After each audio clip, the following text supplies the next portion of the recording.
हामी demand hotel कटेर forest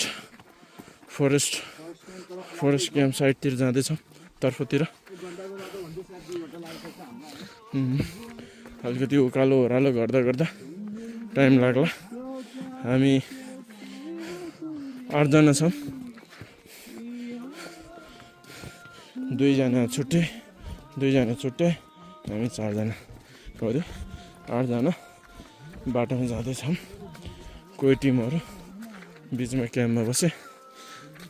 आउँदाखेरिको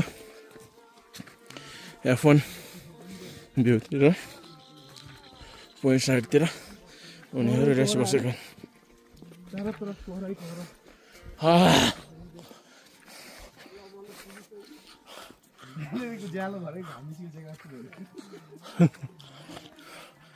तर निस्किन अब आउँदैन नि म।